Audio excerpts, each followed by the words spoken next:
Hello, it's the Dead Master back again to bring you another video.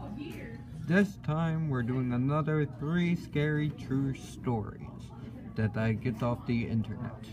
This time, instead of Reddit, I'm getting them off of brosgrim.com. The first video is called Please Put This in a Video. So, to Dustin Duty, your dream has come true. Your story is in a video now. Be happy. Okay, I'm gonna start now. This is Please Put This in a Video. When I was 9, we used to get frequent visits. These visits got scarier and nerve-wracking every time, but this time was the scariest. One night after playing my game, it was like 10 o'clock. All of my family was asleep, but me, so I knew that it would be quiet. Until on a Tuesday night, I was playing a new game that had just came out, Skyrim. It amazed me, but I had to turn down the volume so no one could hear me. In the middle of playing, I heard the outside back door knob shake. I heard this and I thought it was my dad coming back from the night shift. But I remembered that my dad doesn't go through the back door. Also, he comes home at 12 o'clock.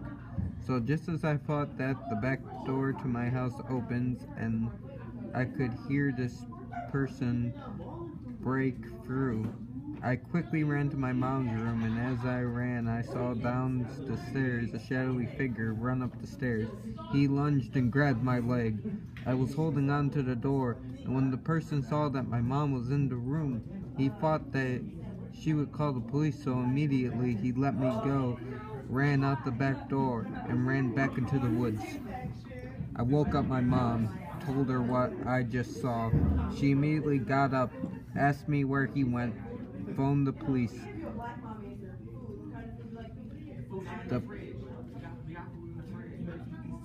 In about 12 minutes, the police had arrived. They searched the area but didn't find him.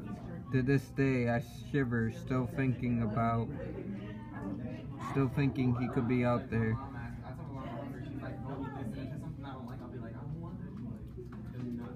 The next story is called Tetris.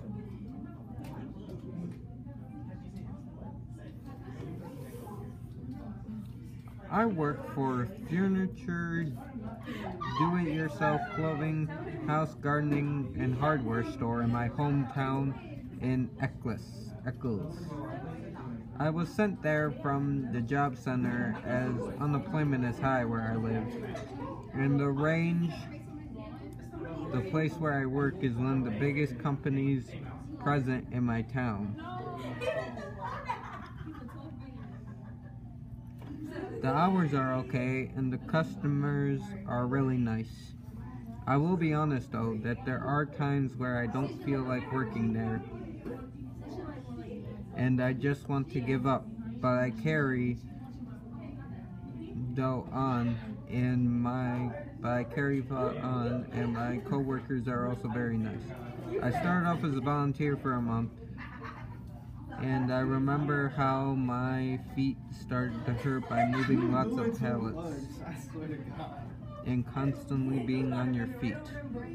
The pallets are prepared in the warehouse to be taken out into the shop, and it is my job to open it up and take it to specific departments.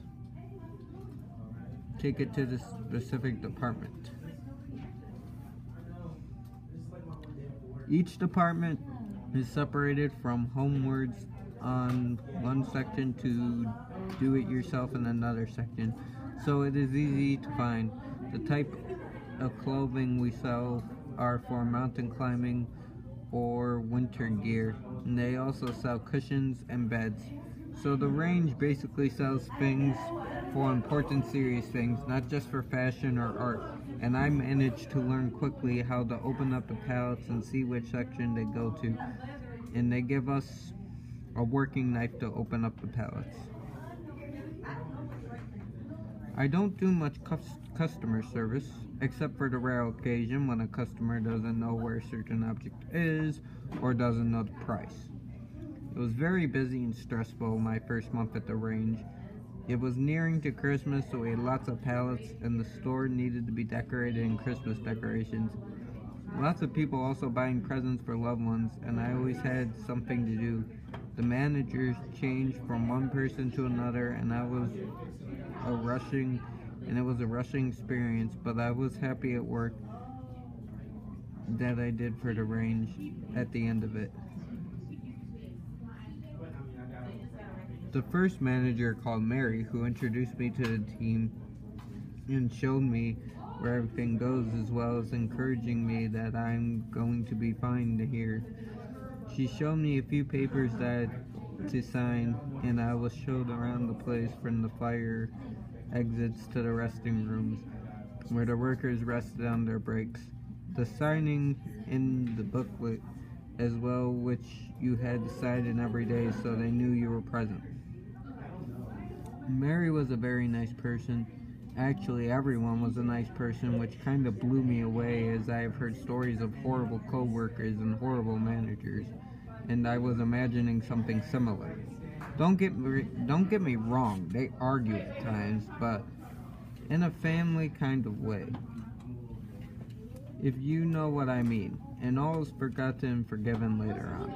I guess working here I had to eat my ego, as I never imagined working in a place like this.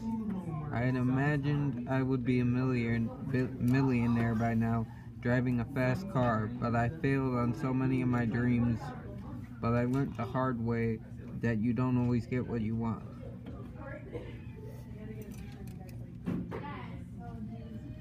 Mary showed me the warehouse and where the new pallets are prepared to go out into the store, and the over pallets, which are objects or goods that are too much and need to go back into the warehouse and needs to be palleted up again and hopefully reused for another time, or even sent back to where the company had bought it.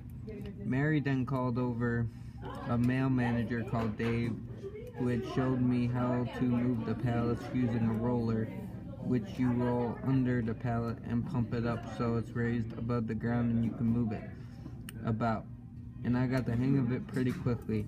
There were times when the warehouse was full of pallets and it was difficult to move another pallet or used a roller to roll it out.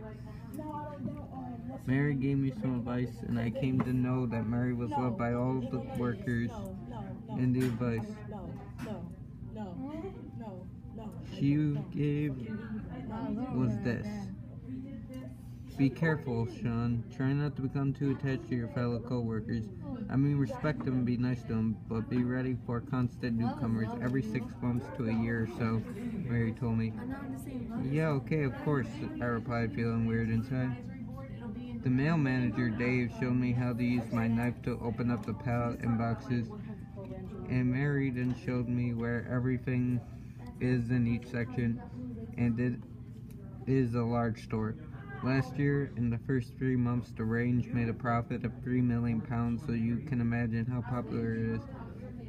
I did struggle to put things where they are supposed to go, and another coworker who was very nice, called Tom, gave me some advice as he saw struggling to put things where they are. Have you ever played Tetris, Tom asked me? Yes. Working here is like playing Tetris. It's like...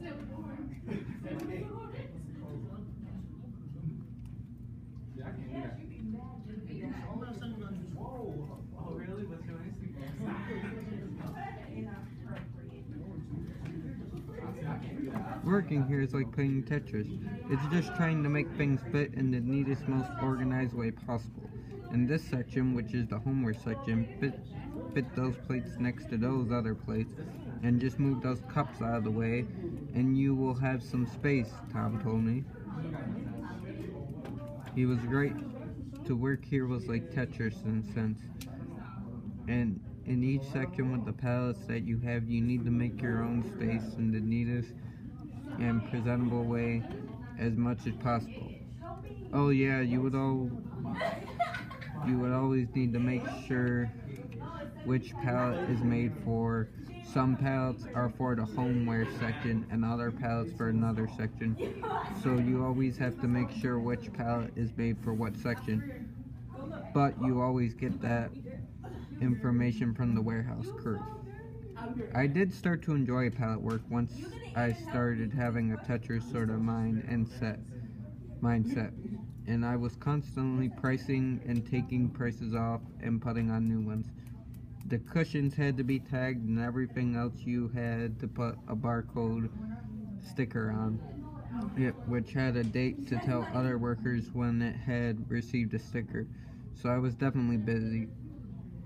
I was getting to know the team, and one person, another male co-worker, he was a retail assistant like me, was very stressed when I first started.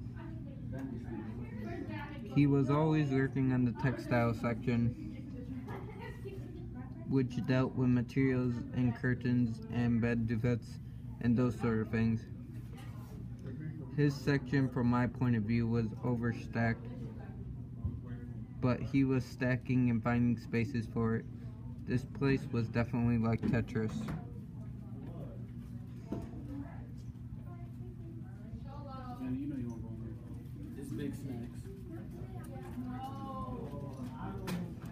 You have at least 3 to 5 people one section department, and Roy, being the most experienced in the textile department, didn't really like much help from others.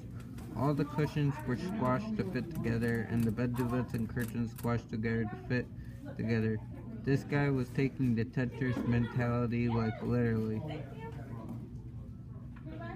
Then, on one aisle of his, it all became too much, and it was the bed plus the cushion cases which all came out of the aisles as it was too much, and the male worker called Ron screamed out loud, "Ah! No!" And all the workers stopped working to look at him, but the customers didn't seem to care. He walked off, and the objects on the floor were taken into the warehouse. I never saw Ron after that. I also remember on the 3rd week of my experience there, some of the box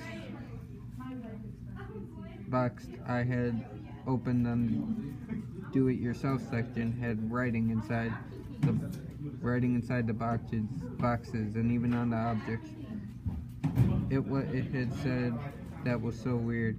It was basically saying things like, "Please say to my parents that I love them, and I'm going to miss all of you."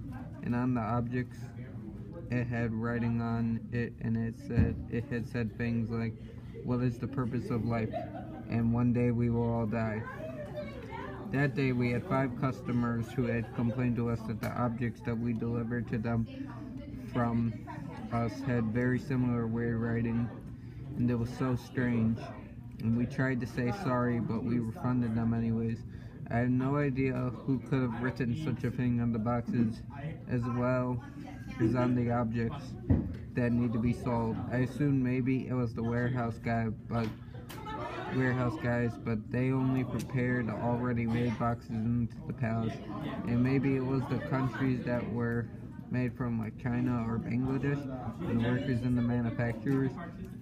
Everyone moved on pretty quickly, and it wasn't until I actually became a proper worker for the range that Ron had been replaced with a new worker. The event stayed on my mind, but I definitely did have a Tetris sort of mentality by now, and it did help to find spaces and make spaces and putting things in places and making new price tags for them. I was happy with the work I was doing. I also helped other co-workers if they ever needed help or looked like they were struggling.